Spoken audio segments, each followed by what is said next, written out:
One thing that makes the opposite of sense in religion, one of the many things, is just how powerful God is reputed to be.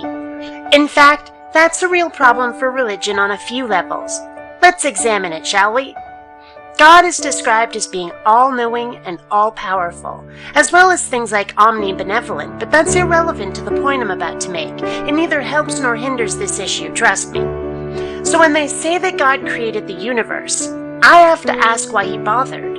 God is all-knowing, so he'd know the outcome of the universe from start to finish. From Big Bang to heat, death, or Armageddon, the outcome of the universe would never be a mystery to God, not even if he gave every living creature in its self-awareness and free will. That's one of the ramifications of omniscience. The outcome of knowledge would be the same whether God made the universe or just dreamt it up.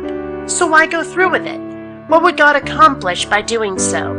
And what aim would be achieved by creating the universe, which an all-powerful God couldn't simply accomplish without it, just by poofing that result into existence?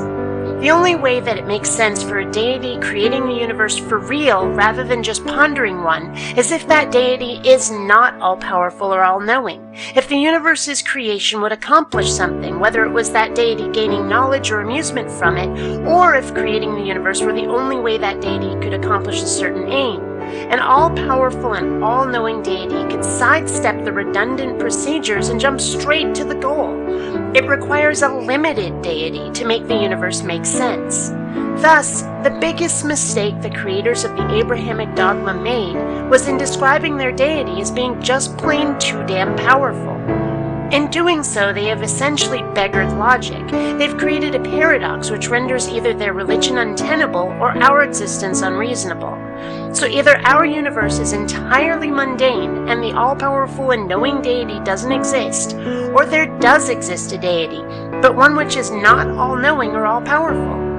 Either way, the Abrahamic dogma cannot be believed as written by anyone with a respect for logic and reason. It shows by its illogic that it was written by humans with imaginations rather than inspired by the deity it describes.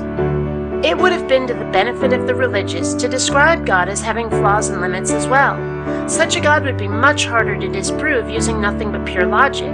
When God's plan seems to have gone awry, or when God seems to have emotions about something, especially surprise, this only makes sense if God is not all-knowing or all-powerful, thus giving the religious wiggle room to explain the apparent fuck-up. It would make things like the Great Flood, or even just the fall of man, make tons more sense. How could the creation of a perfect God ever fall? That makes no sense. And there are tons of biblical examples of God making a boo-boo. God has to be flawed, only the religious claim he's not. Is religious dogma just plain wrong about God's nature or God's actions? Or is it the other possibility?